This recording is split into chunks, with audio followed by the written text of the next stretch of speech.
ప్రకాశం జిల్లా ఎర్రగొండపాలెం ప్రభుత్వ model degree కళాశాలలో జాబ్ మేళా కార్యక్రమంలో టీడీపీ ఇన్ఛార్జి గూడూరి ఎరిక్షన్ బాబు పాల్గొన్నారు. జాబ్ మేళాలో పాల్గొని ఉద్యోగం పొందడానికి జిల్లాలోని నలుమూలల నుండి నిరుద్యోగ యువకులు ఉత్సాహంగా పాల్గొన్నారు. ఆంధ్రప్రదేశ్ రాష్ట్ర నైపుణ్యాభివృద్ధి సంస్థ, జిల్లా ఉపాధి కార్యాలయం, సీడాప్ సంయుక్త ఆధ్వర్యంలో ఈ జాబ్ మేళాలో దాదాపుగా 9 కంపెనీలు పాల్గొన్నాయి. 19 నుంచి 30 సంవత్సరాల మధ్య వయస్సు కలిగి 10వ తరగతి, ఇంటర్, డిగ్రీ, ఐటీఐ, డిప్లొమా పూర్తి చేసిన నిరుద్యోగ యువకులు ఇంటర్వ్యూకు హాజరయ్యారు. ఇంటర్వ్యూలో ఎంపికైన అభ్యర్థులకు నెలకు జీతం రూ.13,000 నుంచి రూ.20,000 వరకు ఇవ్వటం జరుగుతుందని skill hub coordinator B. Vijayakumari తెలిపారు. ఎప్పుడు కూడా ప్రతిసారి కూడా సార్ పార్టిసిపేషన్ ఎంత బిజీ ఉన్నామా, సార్ పార్టిసిపేషన్ ఇక్కడ ఖచ్చితంగా చేస్తారు. చాలా హ్యాపీ సార్, ఎందుకంటే నేను అన్ని నియోజకవర్గాల్లో చేస్తున్నాను సార్. మీ అంతా మాకు కన్విన్సింగ్ గా అండ్ ఇమీడియట్ గా రెస్పాన్స్ ఇచ్చి ఇమీడియట్ గా గో హెడ్ అనేవారు మాకు చాలా అరుదు సార్. దానికి మేము థ్యాంక్స్ చెప్తున్నాను సార్. అలానే ఫస్ట్ 2 సార్లు కూడా డ్రైవ్ చాలా సపోర్ట్ చేశారు చేయడానికి. అండ్ తర్వాత ఇంతమంది ఇక్కడ కూడి గుమ్మ అయ్యారంటే సార్, ఇంతమంది కొలాబరేట్ అయ్యారంటే అది మీరు ఇచ్చిన ప్రెస్ నోట్స్ అండ్ పబ్లిసిటీ వల్లే ఇంతమంది అయ్యారు సార్. వాస్తవంగా అయితే ఈ డ్రైవ్ ఇనీషియల్గా మేము ప్రెస్ నోట్ ఇచ్చినప్పుడు చిన్నగా పెడదాం అనుకున్నాం సార్. కానీ మీరు ప్రెస్ నోట్ ఇచ్చిన తర్వాత 100 మంది 120 మంది దాకా పిల్లలు ఇక్కడికి, ఒక అమ్మాయి వచ్చింది సార్, బెంగళూరు నుంచి వచ్చింది సార్. అమ్మ ఒకసారి లేవాలి. ఒకతను వెస్ట్ గోదావరి రాజమండ్రి నుంచి వచ్చారు, లేవండి సార్. అది కేవలం మీరు ఇచ్చిన social media publicity press notes వల్ల అక్కడి నుంచి వచ్చారు సార్. డైరెక్ట్ వాళ్ళ హెచ్ఆర్స్ కూడా కోఆర్డినేట్ చేశాను సార్. వాళ్ళకి జాబ్ ఆపర్చునిటీ కూడా కనిపించి చూపిస్తాను. సో ఐ రిక్వెస్ట్ ఇప్పుడు హానరబుల్ మన ఎరిక్సన్ బాబు గారు మాట్లాడతారు, గట్టిగా చప్పట్లు కొట్టాలనుకోవచ్చు. కాలేజీ మరి అధ్యాపక బృందానికి, అదేవిధంగా వేదిక మీద ఉన్నటువంటి ఈ జాబ్ మేళా కార్యక్రమానికి ఇచ్చేసినటువంటి దగ్గర 9-10 కంపెనీల నుంచి పెద్దలందరూ వచ్చారు. వారందరూ కూడా నా హృదయపూర్వక నమస్కారాలు తెలియజేస్తా ఉన్నాను. యాక్చువల్గా నేను జాబ్ మేళాకి రాదలుచుకోవాలి. కారణం ఏంటంటే వచ్చిన కంపెనీలు గతంలో మనం 2-3 జాబ్ మేళాలు పెట్టాం. వాళ్ళ దగ్గర నుంచి వచ్చేటటువంటి అప్లికేషన్స్ ఏంటంటే ఎర్రగొండపాలెం ప్రాంతం వెనుకబడిన ప్రాంతం, కనీసం తాగేదానికి నీరు కూడా సరిగా లేనటువంటి ప్రాంతం. ఎందుకంటే మనం గ్రామాలలో త్రాగునీరు అనేది వాటర్ ట్రాన్స్పోర్టేషన్ ద్వారా ఇంటింటికి మనం తాగే నీళ్ళు కూడా ఇస్తా ఉన్నాం, ట్యాంకర్స్ పెట్టి. అలాంటి ప్రాంతం, కరూరు ప్రాంతం, అప్లాంట్ ఏరియా, ఆల్మోస్ట్ మరి నల్లమల్ల ఫారెస్ట్కి అడ్జాయినింగ్లో ఉన్నటువంటి ఒక కాన్సెన్స్, ప్రత్యేకించి చాలా పేద కాన్సెన్స్, ఇంకా ప్రత్యేకించి ఎక్కువ మంది schedule costs, schedule tribes, backward classes ఎక్కువ సంఖ్య ఉన్నటువంటి నియోజకవర్గం. ఈ నియోజకవర్గంలో చదువుకోవటమే చాలా గొప్ప విషయం. అలాంటి చదువుకున్న ప్రాంతంలో కష్టపడి చదివి ముందుకు వెళ్తున్నటువంటి సందర్భంలో ఉద్యోగాలు లేక చదువుకొని గత 5 సంవత్సరాలు ఎక్కడా కూడా ఒక నోటిఫికేషన్ లేకుండా, ప్రభుత్వ పరంగా సింగిల్ నోటిఫికేషన్ కూడా లేకుండా చదువుకొని అర్హత ఉండి ఉద్యోగాల కోసం మరి ఎదురు చూస్తున్నటువంటి సందర్భంలో మా యువ నాయకులు నారా లోకేష్ గారు ఎన్నికల ముందు ఒక మాట ఇచ్చారు, సంవత్సరానికి 4 లక్షల ఉద్యోగాలు, 5 సంవత్సరాల్లో 20 లక్షల ఉద్యోగాలు మినిమం చదువుకున్న బిడ్డలకి వారి యొక్క క్వాలిఫికేషన్స్ బట్టి మనం ఉద్యోగ భద్రత కల్పిస్తామని చెప్పేసి ఆ రోజు మాట ఇవ్వడం జరిగింది. చెప్పిన తర్వాత గవర్నమెంట్ ఫామ్ అయింది. ఎన్డీఏ గవర్నమెంట్ ఆంధ్రప్రదేశ్లో ఫామ్ అయిన తర్వాత మొట్టమొదటిసారిగా మెగా డిఎస్సి ద్వారా 16,000 పైచిలకు ఉపాధ్యాయ పోస్టుల భర్తీకి నోటిఫికేషన్ కూడా ఇవ్వటం జరిగింది. వారందరూ కూడా లాస్ట్ మంత్లో ఉద్యోగాలు ఇచ్చి ఆర్డర్స్ కూడా ఉత్తర్వులు ఇవ్వటం జరిగింది. పాఠశాలకు వెళ్తా ఉన్నారు. ఇది మొదటిగా ప్రభుత్వం వచ్చినాక great achievement for hour employees. పోతే ఈ మధ్య కాలంలోనే ముఖ్యమంత్రి చంద్రబాబు నాయుడు గారు, మన యువ నాయకులు నారా లోకేష్ గారు, ఎడ్యుకేషన్ మినిస్టర్ గారు, ఎడ్యుకేషన్లో కూడా మీరు చూస్తున్నారు చాలా మార్పులు తీసుకొని వచ్చారు. ఫస్ట్ ఆఫ్ ఆల్ పిల్లల సేఫ్టీ ఆలోచిస్తున్నాడు ఆయన. పిల్లలకి న్యూట్రిషన్ ఫుడ్ ఇవ్వాలి. విద్యా విధానంలో పెను మార్పులు తీసుకొని వస్తున్నారు. ప్రభుత్వ పరంగా అనేక రాయితీలు ప్రకటిస్తూ ముందుకెళ్తా ఉన్నటువంటి పరిస్థితుల్లో ఈరోజు విదేశాలకు వెళ్ళి అమెరికా కానీ, జపాన్, అదేవిధంగా యూకే ఇలాంటి పెద్ద పెద్ద కంట్రీస్కి వెళ్ళి పెద్ద పెద్ద కంపెనీలతోటి మాట్లాడి రీసెంట్గా విశాఖపట్నంలో దగ్గర 13 లక్షల పైచిలకు ఎంఓయూలు చేసుకున్నటువంటి పరిస్థితి మీ అందరి దృష్టికి తీసుకొని వస్తున్నాం.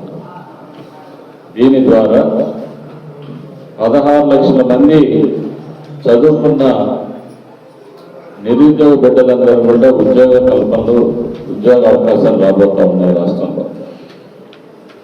అందుకనే ఈ ప్రాంతంలో కాంప్లికేషన్ ఉంది. కంపెనీలందరూ కూడా వచ్చినటువంటి కంపెనీస్కి, హెచ్ఓడీస్కి చేతులెత్తి నమస్కారం చేస్తున్నాం. మీకు పిల్లలకి ఎంకరేజ్ చేయండి. వారి మినిమం నీడ్స్ మీరు ఆలోచించి, మన ఉద్యోగం వచ్చినంత మాత్రాన ఏదో వాళ్ళని ఆ పని రోజుల్లాగానో లేకపోతే వీడి ఉద్యోగం లేదు వాడే కష్టపడి మనం ఇచ్చిన జీతానికి వాడే పడి చేస్తాడని ఒక ఆలోచన లేకుండా దయచేసి ఈ ప్రాంత బిడ్డల్ని మీరు ఎంకరేజ్ చేసి కొంచెం శాలరీస్ పెంచడం అయితేనే కానీ అకామిడేషన్స్ మీరు వారికి చేకూర్చడం కానీ ఇలాంటి పరిస్థితులు కొంచెం జాగ్రత్త తీసుకొని ఎక్కువగా సెలక్షన్లో అందరికీ ఉద్యోగాలు వచ్చేటట్టు మీరు ప్రాధాన్యత ఇవ్వాలనేది మీకు చేతులెత్తి నమస్కారం చేసి చెప్తా ఉన్నాం. ఎందుకంటే ఈ ప్రాంతంలో ఇంటి దగ్గర గడవటమే కష్టంగా ఉన్నటువంటి కుటుంబాలు చాలా ఉన్నాయి. ఆ కుటుంబాల నుంచి పాపం చదువుకోవాలని ఆసక్తి ఉన్న వాళ్ళు చదువుకొని మధ్యలో ఆగిపోయి, లేక చదువుకొని అవకాశాలు లేక, ఎంప్లాయ్మెంట్ లేక తల్లిదండ్రుల ఒత్తిడితో ఆడపిల్లలకైతే పెళ్లిళ్ళు చేయడం, మగపిల్లలైతే ఇప్పుడు నాకు పెళ్ళొద్దని దేశాలమ్మడి పట్టుకొని వెళ్ళటం, ఇవన్నీ జరుగుతూ ఉన్నాయి. కాబట్టి ఎర్రగొండపాలెం ప్రాంతం లేకపోతే ఇక్కడ ఇప్పుడు ఆ పాప బెంగళూరు నుంచి వచ్చేది, ఓ బ్రదర్ గోదావరి రాజమండ్రి నుంచి వచ్చారు. అంటే ఎంత సీరియస్నెస్ అంటే ఉద్యోగం కావాలని ఒక యాంబిషన్ లైఫ్లో వాళ్ళు క్రియేట్ అయింది, మీరు మైండ్లో క్రియేట్ అయినటువంటి పరిస్థితి మనం అర్థం చేసుకోవాలి. అందుకని భవిష్యత్తులో కూడా ఇంకా పెద్ద జాబ్ మేళాలు మీరు నిర్వహించుకోండి. నేను ఆ రోజు చెప్పాను, మీరు ఏదో జాబ్ మేళాలు పెట్టాము, హాజరయ్యారు, దూరం వచ్చిన వాళ్ళకి ఉద్యోగాలు వచ్చాయి, లేకపోతే లిమిట్ అన్నట్టు పరిస్థితి ఉండకూడదు.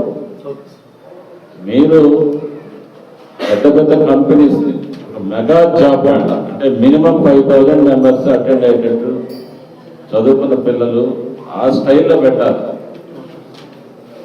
మీరు ప్రొసీడ్ కానీ మీరు డెఫినెట్గా గవర్నమెంట్ తరఫున మీరు మాట్లాడండి. నేను ఎవరికన్నా మాట్లాడి చెప్పండి, నేను లోకేష్ బాబు గారు కానీ చంద్రబాబు నాయుడు ముఖ్యమంత్రి గారు ఎవరికైనా మాట్లాడతాను. మాట్లాడి ఈ ప్రాంతంలో పరిశ్రమల ఇండస్ట్రీస్ స్థాపించే వరకు ఇది తప్పదు మనకు. రీసెంట్గానే వర్చువల్ ద్వారా ఈ మధ్య ముఖ్యమంత్రి గారు మన దగ్గర గంగపాలెం దగ్గర మరి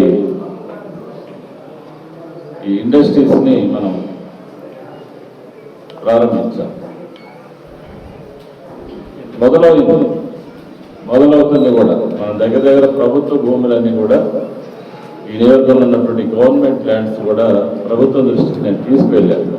ఎందుకంటే కంపెనీలు తీసుకొని రావాలి, ఈ ప్రాంతంలో వలస లాభాలంటే డెఫినెట్గా ఇండస్ట్రీస్ ఉండాలి. ఇండస్ట్రీ సర్వే కూడా చేయమని చెప్పారు. ఇండస్ట్రీస్ ఉండాలి. వెరీ నెక్స్ట్ వచ్చేసి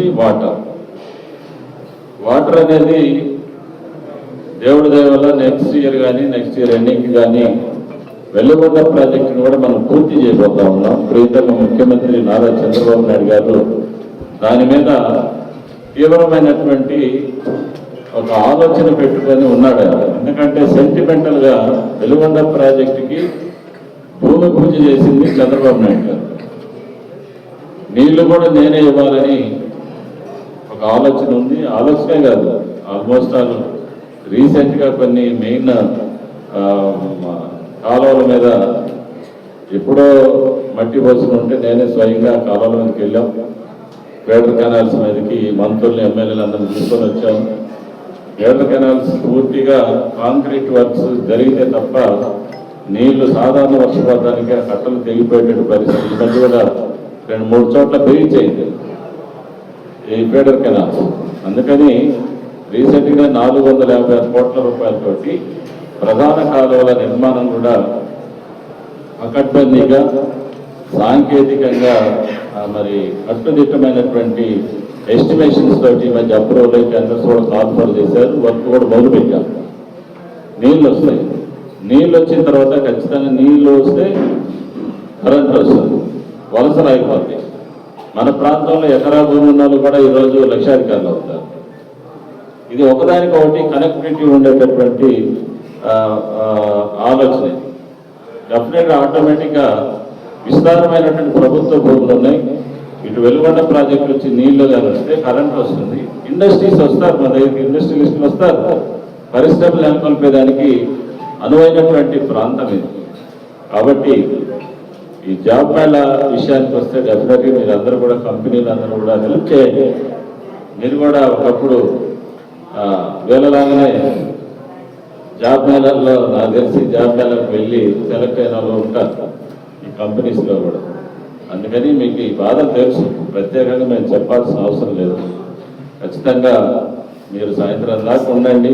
వాళ్ళలో మెరిట్స్ని పైకి తీసుకోండి. వాళ్ళల్లో ఉన్నటువంటి జ్ఞానాన్ని, కొంతమంది జ్ఞానం ఉంటుంది కానీ వే ఆఫ్ అప్రోచింగ్ అనేది తెలియదు. వాళ్ళని క్యాచ్ చేయండి, వాళ్ళని పట్టుకోండి. వాళ్ళని పట్టుకొని వారికి సరైనటువంటి గైడెన్స్ ఇస్తే డెఫినెట్గా ట్రాక్లో పడతారు. కుటుంబంలో ఉద్యోగం ఇస్తే దేవుడు మిమ్మల్ని ఆశీర్వదిస్తాడు. కంపెనీ వాళ్ళు బాగా దేవుడి దృష్టిలో పేద విద్యార్థులకి, పేద నిరుద్యోగులకి ఉద్యోగాలు ఇస్తే ఆ కుటుంబం అంతా మిమ్మల్ని చెప్పుకుంటారు. కాబట్టి జ్ఞానం లేని మరీ జ్ఞానం నీళ్ళు డిపాజిట్లో ఉండాలని మనం ఏం చేయలేం. కానీ తెలివి ఉండి జ్ఞానం ఉండి మనం చెప్పేటటువంటి అంశాన్ని క్యాచ్ చేసేటటువంటి బిడ్డలు చాలామంది చదువుకున్న పిల్లలు ఉన్నారు. కాబట్టి వారందరికీ మీరు మీ కంపెనీల్లో దయచేసి అకామిడేట్ చేయాలని చెప్పేసి నేను కోరుకుంటూ, మీరు భోజనాలు వస్తాయి, మీరు భోజనం చేయండి. తొందరపడి ఇంటర్వ్యూ లేదో భోజనం లేదో ఆ తర్వాత వెళ్ళిపోవద్దు. అందుకని భోజనాలు కూడా వస్తాయి. భోజనం చేసుకుని అందరూ ఈవినింగ్ వరకు కంపెనీస్ హెచ్ఓడీస్ ఉంటారు, మేడం ఎంప్లాయ్మెంట్ జిల్లా అధికారిని ఉంటారు, అందరూ ఉంటారు. కాబట్టి జాగ్రత్త చూసుకొని పోవాలని చెప్పి తెలివైనటువంటి మా వాళ్ళందరూ కూడా మీరందరూ కంపెనీలు సెలెక్ట్ చేయాలని కోరుకుంటూ సెలవు. Thank you.